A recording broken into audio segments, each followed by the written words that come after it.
Actually, I said, stepping fully into the room, my voice calm yet carrying the authority of someone long accustomed to command. Your interviews are over. Their confusion deepened. Catherine blinked rapidly, as though her mind couldn't process what her eyes were seeing. Randy's mouth opened and closed like a fish, words failing him. What do you mean over? Catherine asked, her tone sharp. We haven't even met with LW Blackwood yet. I smiled faintly, savoring the moment. You already have. For a long, suspended second, silence filled the conference room. Then realization dawned in Catherine's eyes. She leaned back in her chair, jaw tight, while Randy's face drained of all color. You're LW Blackwood? Randy finally stammered. Yes, I replied simply, for the past 10 years. Catherine's laugh was short and disbelieving, a nervous tick she'd never managed to hide. That's impossible. You were doing freelance consulting from that dingy little apartment. That was the cover. I interrupted smoothly, my voice steady, while you were laughing at me, while Dad dismissed me, while you both assumed I'd eventually come begging to work at the firm. I was building an empire, one that, as of this quarter, is worth over $12 billion. I watched the words sink in. Catherine's shoulders stiffened. Randy's hands shook slightly as he tried to adjust his tie again, but it was no use. They were both unraveling. And now, I continued, stepping closer, you've both come here, applications in hand, to ask me for a job. Catherine's pride wouldn't let her go quietly. She sat forward, her voice sharp with defensive arrogance. So what? You want to humiliate us? Parade your success in front of us like some kind of trophy? Gloria, you've made your point. Congratulations. But this little charade, it's childish. I tilted my head, studying her with the same calm detachment I used in board negotiations. Childish? No, Catherine. Childish was mocking your own sister for daring to follow a path different from yours. Childish was reducing my vision to a little computer hobby. This, I gestured around the room, is justice. Randy finally found his voice, though it was thin and shaky. Look, Gloria. I didn't mean half the stuff I said back then. We were kids, stupid, maybe we underestimated you, but, come on, you can't hold that against us forever. Oh, I don't, I said quietly, almost kindly. I don't hold it against you at all. In fact, I'm grateful. Every time I felt like giving up, every time the obstacles seemed too much, I remembered your laughter, your dismissal, Dad's scorn, and it fueled me. You all pushed me harder than anyone else ever could have. Neither spoke. The silence between us now was thick, heavy with a decade's worth of unsaid words and unacknowledged truths.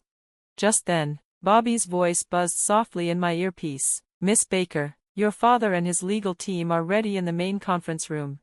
Excellent, I said, turning back to my siblings. I'd invite you to join me, but I'm afraid this meeting is above your pay grade. I left them sitting there, pale and speechless, and strode confidently toward the main conference room where my father, the man who had dismissed me most of all, was about to learn the very same truth. As I pushed open the tall glass doors, I felt a calm power settle over me. For years, I had played the role of the overlooked daughter, the forgotten middle child, the family disappointment, but today the mask was gone. Today, they would all see me for who I truly was. Gloria Baker, yes, but also LW Blackwood. The woman who had built an empire while they weren't watching. And this was only the beginning. I said calmly, settling into the leather chair at the head of the table, the weight of authority resting naturally on my shoulders. You've reached the end of your interviews, and they haven't gone particularly well. Randy leaned forward, his face flushed, his composure unraveling. What do you mean? How would you know? You weren't even.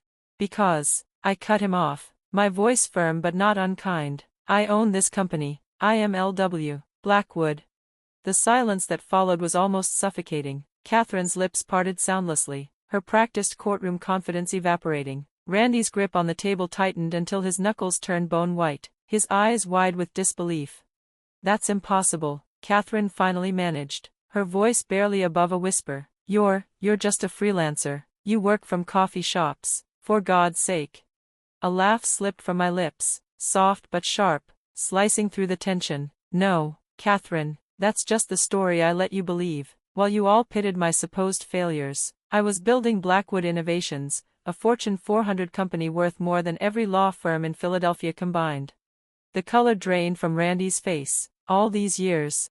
Yes, I said, nodding slowly, my gaze unwavering. All these years, while you mocked my coding nonsense and tossed me IT scraps at family dinners. All these years while you paraded your legal victories. I was revolutionizing enterprise software. The world knows me as one of the most successful tech entrepreneurs alive. You, however, still thought I was a struggling consultant fixing routers in cafes. Catherine's polished poise cracked. She leaned back, pale and rattled, her voice trembling as she asked, "Why didn't you tell us?" "Why would I?" My voice was calm, steady, deliberate. "When did any of you ever show genuine interest in me, or in my ideas? You never wanted the truth. You wanted a narrative, your narrative, the disappointing middle child who never measured up. So I gave you exactly what you wanted while I built the life I envisioned." I lifted their resumes from the table, placing them between us with careful precision. "And now, here you are, applying for jobs at my company, not because you belong here, but because you're desperate. You thought your name and entitlement would open doors. But today, those doors are closing." "Gloria, wait," Randy began, his voice cracking with desperation, but I raised a hand, silencing him. "I'm not finished." My words carried a finality that silenced the room. "At this very moment, our father is upstairs preparing to pitch his firm's services to Blackwood Innovations. He has no idea that the CEO he's so eager to impress is the daughter he once told would never amount to anything." I stood, smoothing the fabric of my tailored skirt, every movement deliberate, every detail controlled. "Bobby will show you out. Don't wait for callbacks, you won't be getting any." Catherine's voice broke behind me, trembling but defiant. "You can't just walk out and leave it like this." Turning back, I met her gaze with unflinching calm. "Actually, Catherine, I can. For 9 years, I let you believe what you wanted to believe about me. Now you'll have to live with the truth. And trust me, this is just the beginning." The air seemed to shatter as I stepped into the hallway. For the first time in years, I felt light, free from the burden of their judgments. But the day was not over. My father was still waiting, oblivious to the storm about to crash down around him. I took the private elevator to the top floor, to the grand executive conference room of Blackwood Tower. Through the glass walls, I could see Liam Baker, my father, standing tall by the panoramic windows, flanked by his hand-picked junior partners. They adjusted their ties, rehearsed their practiced smiles, shuffled notes for a presentation that suddenly seemed laughably small in the shadow of this tower. For a moment, I lingered outside the glass, memories flooding back, standing in his office as a girl, clutching papers with trembling hands, begging him to listen to my ideas. The memory was bitter, but now, looking through the glass, I felt nothing but clarity. I no longer needed his approval. Bobby opened the door with crisp professionalism. "Miss Blackwood is ready for you." The room stilled. My father turned, his confident expression faltering as he saw me step inside. "Gloria," he stammered, his composure cracking for the first time in my life. "What on earth are you doing here?" "Hello, Dad," I replied smoothly, crossing to the head of the table, where I belonged. "You're here to pitch your legal services to Blackwood Innovations." The junior partners exchanged uneasy glances, but my father's face was a study in confusion. "I don't understand. We were told we had a meeting with LW Blackwood." "Yes," I said, my voice steady, deliberate. "You do." I gestured toward the seats. "Please, sit down." It took a long, almost painful moment for the realization to hit him. His legs seemed heavy as he lowered himself into the chair. You're LW Blackwood?" "Yes," I confirmed, letting the truth settle like a weight in the air. "Founder, CEO, visionary behind the very company you're hoping to serve." "I apologize, but we'll need privacy. This is a family matter."